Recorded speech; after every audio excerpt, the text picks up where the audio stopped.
It's Monday here on the Northshore Drive podcast, and Monday Night Football is upon us. Steelers, Browns at Acrisure Stadium. Will the Steelers avoid going 0-2 and set the record straight with a 1-1 record going into Week 3 of the season? We'll talk about the biggest points of this game leading into it.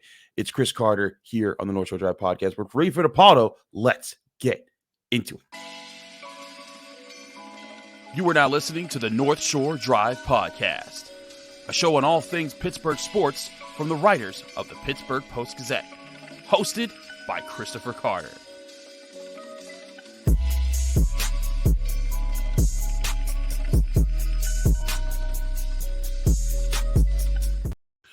Hello and welcome to the Northshore Drive podcast from the Pittsburgh Post-Gazette. I'm your host, Chris Carter. As always, you can find this show every Monday, Wednesday, and Friday on your favorite podcasting apps and on YouTube. Like this video if you enjoy it. Subscribe to this YouTube channel to get all of your daily episodes from the Pittsburgh Post-Gazette. Not just this show, but every content covering all things Pittsburgh sports that we produce here. This show is brought to you by Mike's Beer Bar, the best bar in Pittsburgh and the best place to take in a game if you're not at the game. But tonight, if you're going to the game, it's the best place to be before and after the game. You can go right to Federal Street, right next to PNC Park. It's in the North Shore. They have over 20 televisions. They have over 500 different available beers, 300 of those being local beers, and 80 of those local beers being available on tap. We'll have more on Mike's Beer Bar in a little bit here. But Ray, we were talking off camera before this show, and you brought up an interesting point about a team that looks very strong right now in the NFL, and that's the Dallas Cowboys, and how they have certainly set their identity. They have a quarterback that they're paying a lot of money. They have an offense that, you know, they've invested in guys like CeeDee Lamb, but they are playing a style of football with defense, and they're able to run the ball with a guy named Tony Pollard that looks a lot like what the Steelers have kind of talked about being over the past year or so. What is your thoughts on how the Steelers need to establish a type of identity going into this game? Yeah, that's what I want to see out of the Steelers going into the Browns game on Monday night. We heard all offseason, Chris, about what they want to be. Andy Weidel always says we want to be a bigger, tougher, more physical football team. We want to impose our will on our opponents, but we didn't see that on either side of the ball against the 49ers. And I understand the 49ers are really good, but there were basic tenets of the way they wanted to play that were not executed in that game. So, with the Steelers not playing on Sunday, I sat down, I watched that Cowboys-Jets game, and Mike McCarthy knows exactly who they are. They are a good defensive football team, very good defensive football team. They have a good offense, and they play to those strengths. And you watch that game, I think they have 5 field goals, Chris. I mean, they were just wearing them down. It went from a 10-point game at halftime, I think, to 13 to 16 to 19. I mean, they just kept adding on and adding on and adding on. And it was just a clinic on how to put away a football team. They knew that their defense was going to be able to take care of business, and they had the offense play to that. So that's what I want to see out of the Steelers tonight. Who are they, and can they finally get to who they want to be? Identity has been a big thing for the Steelers. I think the defense has an identity, but this is also a defense with a lot of new starters now. Like, yes, they still have Minkah Fitzpatrick. They still have TJ Watt, Alex Highsmith, but this is now a defense that's going to be starting, especially on the defensive line, new guys, because Cam Heyward's going to be out for like about 2 months. They've got a whole new linebacker group. They've got a new cornerback leading the group in Patrick Peterson, a cornerback in Joey Porter Jr. that they're hoping can step up and become a starter soon. There's a lot of new pieces here. So it's even for the group that kind of was supposed to be the tone setter for this team. I see that there's something here, but we've also talked about how the offense needs to set the tone, because the offense is supposed to be the group that could bruise people, that could run the ball tough, use the 1-2 punch of Najee Harris and Jaylen Warren, use Isaac Seumalo and this newly reformed offensive line to get things going. What about the offense do you need to see as far as the identity that they need to establish in this game? Yeah, they have to be more efficient in the running game. They have to get to a point where you're not throwing the ball 45 times a game and handing off 10 times. I think we all know that. That also comes along with not getting behind by 20 points, 15 minutes, 20 minutes into a game. But they have to do that. They have to be a balanced football team. They cannot put Kenny Pickett in situations where the opposing defense knows that he's going to throw. So you got to be good on first down. You got to get into third and manageables. That's sort of Kenny Pickett's wheelhouse, 3rd and 4, 3rd and 5. I think he can manage those types of games. But when you get him behind the sticks, or when you get him in 3rd and longs or 2nd and longs even, it's a little bit of an uphill climb for this offense. So I just think more efficiency, win those early downs, Chris, and I think they'll have a chance to have better success on those so-called weighty downs that Mike Tomlin always talks about. Absolutely. That's going to be a huge part of this, is staying ahead of schedule. That's what the Niners did to them last week, and that's what the Browns did to the Bengals a lot last week as well. On both sides of the ball, I think that's the biggest thing, is winning those early downs so that you can have an easier situation in the later downs. I think you look at last week, I know the Browns won very convincingly over the Bengals, but I look at Deshaun Watson and how he played. That's not a quarterback that I would think that, is going to be able to convert a whole lot of 3rd and 10s. Their third down percentage last week was very similar to the Steelers when you look at it. So if you could put them in less favorable ones and yourself in more favorable ones, maybe you have a chance to win more of those weighty downs, and maybe that's going to impact the scoring situation. I want to talk about how some key matchups that we're going to highlight, and it's maybe the 2 best players on this football field for both sides. They both play the same position. That's TJ Watt and Myles Garrett. I want to talk about their matchups coming up here in a minute on the North Shore Drive podcast on the Pittsburgh Post-Gazette. Chris Carter and Ray Fittipaldo talking all things Steelers. But first, I want to remind you guys, this show is sponsored by Mike's Beer Bar, the best bar in all of Pittsburgh. Just go down to the North Shore and you'll see what I'm talking about. Whether you're there for a Steelers, Pirates, or Pitt game, Mike's Beer Bar is right across the street from PNC Park and is the perfect option for you if you're in the North Shore on a night out or a day out and you just need a great place to hang out, catch some sports, get some great beer, and get some great food. They have over 20 televisions that you can catch all your NFL, college football, Pirates, Penguins, Riverhounds, even Premier League action right at Mike's Beer Bar. And if you wanted to call in and reserve a table with a TV specified to a game that you think that no one else is going to carry, Mike's can do that. They even carried West Virginia versus Duquesne. They found a way to stream that on the TV. They'll find a way to get you a game. Come on in and try one of their 500 different available beers. 300 of those local beers being, 3 of those beers being local beers, and 80 of those local beers being craft local beers available on tap, which gives you so many different flight options that you'll never run out. And trust me, I never do, and I'm always there. They're changing out beers every week. And you can try their Steak on a Stone, which is an awesome meal choice. You can choose your choice of cut of steak, and you get it right on a heated stone in front of you. With each piece that you cut off, you press into the stone, and you choose how well done you want your steak cooked. Come to Mike's Beer Bar and get your sports fix and experience the best bar in all of Pittsburgh. And when you do, tell them Chris sent you.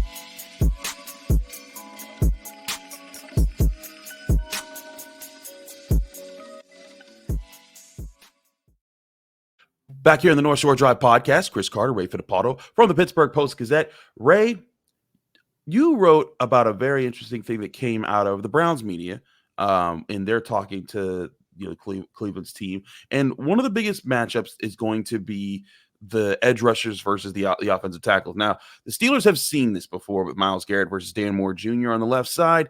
That's nothing new. Dan Moore Jr.'s had some rough days, but he also has some good days against him. But the big thing that we have not seen is the rookie 4th-round pick, Dawand Jones.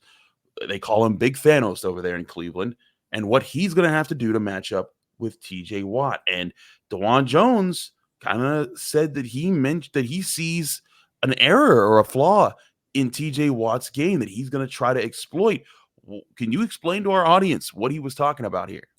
Well, Dawand Jones says TJ Watt's fatal flaw is he leaves his chest open. So Dawand Jones thinks if he could stay in front of him and he can execute a good punch, that he'll be able to keep TJ Watt in check. Now, listen, I don't know why he said it. I mean, just chalk it up to a dumb rookie mistake. Even if you do watch film and your coach is telling you that, you don't open up your mouth and tell that to the media, because we all know, Chris, TJ Watt is not a guy who needs any motivation at all to go out there on a football field. But you just give him that little bit extra, right? The rookie talking smack on me, defensive player of the year. I am sure that was brought to his attention. And I'm sure if he has the opportunity tonight, that he'll make life heck for Dawand Jones. So, listen, I get it. You always want to be able to think that the guy across from you isn't superhuman or isn't better than you. But sometimes you got to be a little smarter and not say some stuff to the media. That's my take. You are poking the bear if you're telling TJ Watt he has a flaw. Ray, I poked the bear. You remember that show we did here in training camp where I was like, maybe TJ Watt's a little banged up. Maybe he doesn't have it right now because he's not dominating training camp. And then the very next practice, we literally recorded right where we are right now. We drove to Latrobe, and then he just destroyed practice that day. And I was like, oh.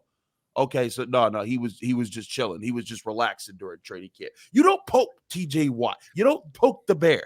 And Dawand Jones, you're getting your first start. I just think don't give TJ Watt any ammunition. And the whole Browns organization, I'm sure they went like, oh, no, because they have seen TJ Watt up against rookie right tackles. They've seen him take over games and be the biggest problem. And this is a game where the Browns are up against so much historical intangibles that may not play into how schemes are laid into this game, but that stuff creeps into your mind of a player when you hear it over and over. And all we've heard is the Browns haven't been 2-0 since 1993 when Bill Belichick was the coach. The Browns haven't beaten the Steelers in Pittsburgh on a regular season game since like 1992. The Steelers haven't lost on a Monday Night Football game at home since like 1991 or whatever. All those things adding up, you don't need to be adding things. And against maybe the best edge rusher in football, it just seems like you're adding fuel to the fire here for a guy who doesn't need any fuel added to his fire. I guess Dawand Jones didn't talk to his teammate James Hudson, who's backup tackle now. 2 years ago, Chris? Yeah. James Hudson was a rookie. I think he was a mid-round pick out of Cincinnati. Good player at the time. Hasn't really developed, I don't think, the way the Browns wanted him to. He gave up 4 sacks against TJ Watt in a game in 2021. So, hey, listen, maybe Dawand Jones can back it up. We'll find out tonight. But whatever happens, I'll stand behind. It was a very dumb thing to say publicly. Let's flip around. Dan Moore Jr. has not really given much ammunition to Myles Garrett on his side, but he also knows he's up against it. And I really think this could be a pivotal game for Dan Moore Jr.'s projection to be a starting left tackle for the Steelers. You and I have talked about how Broderick Jones will eventually get in and become a starter at some point, probably this season. But if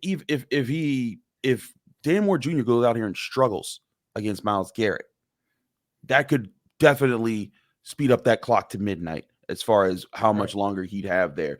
What's your outlook on how this matchup's going to play out and what Dan Moore Jr. has to do against Myles Garrett? Because he also is going to be a guy that's going to line up in a lot of different places, as we saw how they did against the Bengals. Yeah, I mean, listen, you go back and look at Dan Moore versus Myles Garrett. Sometimes he's played okay. And I think the reasons he's played okay sometimes in that matchup is the Steelers have given him help. I can remember on the touchdown pass to Pat Freiermuth in Cleveland, it helped the Steelers win that game a couple of years ago. Ben Roethlisberger shifted the pass protection, brought Najee Harris over to help with Dan Moore's guy, who was Myles Garrett. Najee Harris comes over, gets a block, and Pat Freiermuth scores a touchdown, and the Steelers go on to win that game. So they won't be afraid to chip. They won't be afraid to double team. You cannot let a guy like that. He's just like TJ Watt. You cannot let a guy like that wreck the game. And I'll go back to the Jets and the Cowboys yesterday. Micah Parsons totally wrecked that game for the Jets. They had no answers for him. He lined up over the tackle. He lined up over the center. No matter where he lined up, they couldn't block him. The Browns do a little bit of that too. So Mason Cole's got to be prepared. Dan Moore's got to be prepared. Even the guards have to be prepared. You got to do a good job. You got to neutralize that guy, because if you let him get going, it's going to be a long day for that Steelers offense. Absolutely. And, I think the Steelers, they were able to isolate Nick Bosa last week. Despite giving up 5 sacks to the 49ers, I think the bulk of those sacks came when they were kind of getting desperate in the game. Still, you need to protect Kenny Pickett. You need to give him a very good reason to trust his pocket. I think that was one of the biggest problems last week, was that Kenny Pickett was bailing on even safe pockets a little too early.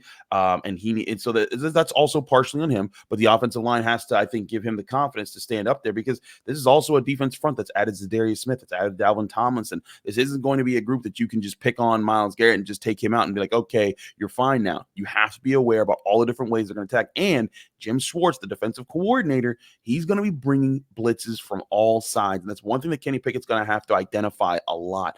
One thing, when I look at the all-22, when I watch the Browns, and I'm very impressed by it, and it's nothing new because this is what Jim Schwartz has always done wherever he's gone, but he loves to line up, be aggressive. He's going to send 5-6 guys at you, but what he's going to do is he's going to line up his defense in a way that you'll see that it's man coverage, but you're going to have to guess which player is blitzing and which player is playing man coverage on certain receivers. And if you guess wrong, it's going to be about 3 to 4 seconds before someone's in your face, because we're sending more guys than you're blocking, and that's going to be your issue. So a lot of this is going to be on Kenny Pickett, but if the offensive line can hold up and give him that time, it could be the key to getting the offense going, Ray. Yeah, absolutely. If you go back and listen to what Mike Tomlin said on Tuesday and then Matt Canada again on Thursday, Chris, they thought the offensive line played fine. And given those circumstances, when you're dropping back to pass 45 times, I mean, really 46 times, because one of those was a scramble by Kenny Pickett, you're going to be put in harm's way. You're going to be in situations where those pass rushers can pin their ears back and go after the quarterback. So I know a lot was said and written about Dan Moore and his PFF grade, and even all the other linemen, maybe with the exception of Chuks Okorafor, who I think graded out okay. Sometimes the way the Steelers coaches look at the tape, it's different than what maybe some of these amateur people on PFF do. So just keep that in mind. I'm not saying one is right and one is wrong, but there's always two sides to the story when you're talking about offensive line play. Absolutely. I want to talk more with you, Ray, about the injury reports that we've seen going into this game from both sides and how it'll impact the game plan. We'll get to that here on the other side of the break here on the North Shore Drive podcast from the Pittsburgh Post-Gazette. Chris Carter, Ray Fittipaldo talking Steelers Browns on Monday Night Football. But first, I want to remind you guys, this show is brought to you by Savinas, Kane, and Gallucci. They're mesothelioma and asbestos lawyers with over 85 years of experience. Call them now for a free consultation. That's Savinas, Kane, and Gallucci. Also brought to you by Game Time. GameTime.co is the website you need to go to if you're buying tickets for your favorite events, even if it's up to the last minute. Game Time is a fast and easy way to buy tickets for all the sports, music, comedy, and theater events near you. They have killer deals even on last-minute tickets and the best price guarantee that can't be beat. Just go to Game Time right now or download the app or go to GameTime.co and you'll get exclusive flash deals on anything. Steelers tickets, Pirates tickets. When the Penguins are back, you can get tickets for them as well. Even for concerts, comedy events, theater events, anything near you, Game Time, it gets you the best options for it. And they have the best price guarantee that says that if you find tickets to the same event in the same section and row for less somewhere else, Game Time will credit you 110% of the difference. Snag the tickets without the stress with Game Time. Download the Game Time app, create an account, and use code PITTPIT for $20 off your first purchase, or go to their website, GameTime.co. Terms and conditions apply. Create an account and redeem code PITTPIT for $20 off. Download Game Time today. Last minute tickets, lowest price guaranteed.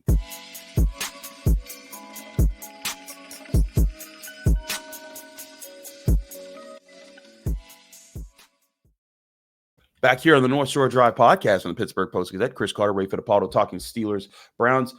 Ray, we know the Steelers situation. We'll let our audience know if they weren't paying attention over the weekend. And it's different because normally you see the final injury report on Friday, and it's like, okay, you know what it's going into on Sunday. But this is Monday, so it came out on Saturday. But the Steelers, we know Cam Heyward's on injured reserve, but Diontae Johnson and Anthony McFarland are the two guys out. Now, there was an addition of George Pickens with a hamstring that he was limited on Saturday, but he wasn't given an injury designation. What does that tell you about his situation? That tells me he's going to be ready for the game.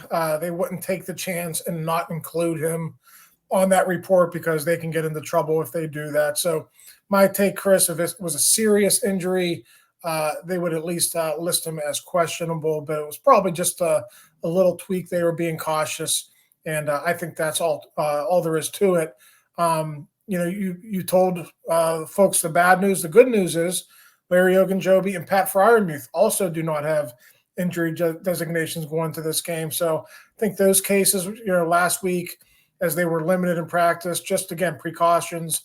Freiermuth came back into that opener after the chest injury. He did okay. And Ogunjobi, as we know, Chris, I think this is going to be a season-long thing where he's limited or not practicing, but he always seems to be able to play on Sundays. Or Mondays. this case. Or Mondays, right. And this is very much the pace that Mike Tomlin said it would be. He said there's going to be a lot of guys who missed some practices early, but they'll be ready for game time. Only 2 guys miss in Johnson, McFarland, Okorafor, Daniels, Fryermuth, Ogunjobi, Seumalo, and Pickens, all other guys who were named in the injury report for being limited at one point during the week, but they're all set to play with no injury game status. But on the Browns, they have some questions themselves. Joel Petonio looks like he's good to go at the guard, but right now, the big question right now, not the question, it's kind of solved. Amari Cooper is set to not play, the number 1 receiver for them. So both teams were missing their number 1 wide receiver here. What do you see this being an impact on the Browns' game plan for tonight? Yeah, I think for both offenses, you're going to have to see some adjustments. You think for the Steelers, George Pickens is going to get more targets. I actually think that might be a good thing for Kenny Pickett, because when you look at it, Chris, how much were things simplified for Kenny last year when Chase Claypool was traded away? I think sometimes when you eliminate a top target in your offense, I think it simplifies things for the quarterback. So look for Pickens to get more targets, and look for, obviously, Allen Robinson and Calvin Austin to have bigger roles in the offense too. Then you flip it over to Cleveland. To me, Chris, this is just an invitation, and I don't think the Browns need one. It's an invitation to hand the ball off to Nick Chubb. Yeah. The Steelers are without Cam Heyward. They got gashed in the running game last week. Why would you even mess? I know you got to pass a little bit. You got to be a little bit balanced, but I would be trying to run the ball down the Steelers' throats this week with that news. They are not without other weapons. David Njoku is a good player. Donovan Peoples-Jones is a good player. But to me, the Browns are a big physical football team. Take advantage of that and run Nick Chubb tonight. No, I agree. That's your biggest strength. He's your best player on offense, in my opinion. I know that there's excitement for Deshaun Watson to kind of get going a little bit here, but again, you got TJ Watt, and I will say this too: Alex Highsmith should not be overlooked in this game, because he has given Jedrick Wills problems at the left tackle position for the Browns. And this could be a game where both the edge rushers take over. And in fact, when I look back at that game where the Steelers won 28-14 in the regular season finale, Nick Chubb averaged over 6 yards per carry in that game. But he didn't get to 80 yards, which is kind of the benchmark where if he hits 80 yards, the Browns win against the Steelers. If he doesn't hit 80 yards, they're 0-5-1 against the Steelers. But when I look at that, the biggest factor was the Steelers eventually got after the quarterback and sacked Deshaun Watson 7 times at the regular season finale last year. If I'm the Browns, I'm doing everything I can to not allow the Steelers to set that pace, because if they do, if Kenny Pickett gets even just a small lead and the defense is getting after the quarterback and setting up 2nd and long and 3rd and long there, it's going to neutralize your chances to run the ball. And that is the strength that you want to hammer into a defense that's missing its captain right up the middle. Yeah, absolutely. I think if you go back and look at some of those games, Chris, where Nick Chubb was under 80 yards, I think a lot of those cases were self-inflicted wounds by Kevin Stefanski and his offensive coaching staff of putting the ball in the quarterback's hands more than your best player. So Stefanski has a history of doing that. We'll see if it happens again tonight. I think if it does happen, it's playing right into the Steelers' hands. I think if there's one thing that the Steelers will be concerned about going into this game, there's actually a couple of things defensively. Number one, you got to get the communication straightened out. But number two, and most importantly, you got to get the run defense straightened out. That was not good against the 49ers. Christian McCaffrey popped the big one against them. They got to stay in their lanes. They got to stay disciplined, and they cannot let Nick Chubb take over this football game. Absolutely. We'll be on hand there at Acrisure Stadium tonight. Myself, Ray Fittipaldo, Jerry Dulac, Brian Batko, Paul Zeiss, Ron Cook. We'll have the full gamut of people there covering this game. So if you want the best coverage in town on this football game, go to post-gazette.com, where we'll have all the reactions. We'll also have Ray and Jerry most likely on camera tonight after the game, giving you a brief breakdown on that. So find that at post-gazette.com, and find this show along with all of our video and audio content either on your favorite podcasting apps and on YouTube. Like this video if you enjoyed it. Subscribe to this channel for more. Ray, thanks so much for joining me here on a Monday morning. I'll see you Monday night at the stadium, and we'll see you back here on Wednesday for the Northshore Drive podcast. But remember, we will have post-game coverage tonight here on this very channel. So stay tuned for all the content coming from the Pittsburgh Post-Gazette. We'll see you after the game. Thank you for tuning in to another episode of the Northshore Drive podcast from the Pittsburgh Post-Gazette. If you watch this video on YouTube, please like the video and subscribe to our channel. For 3 months of digital access to post-gazette.com at 99 cents, click the link below in the description.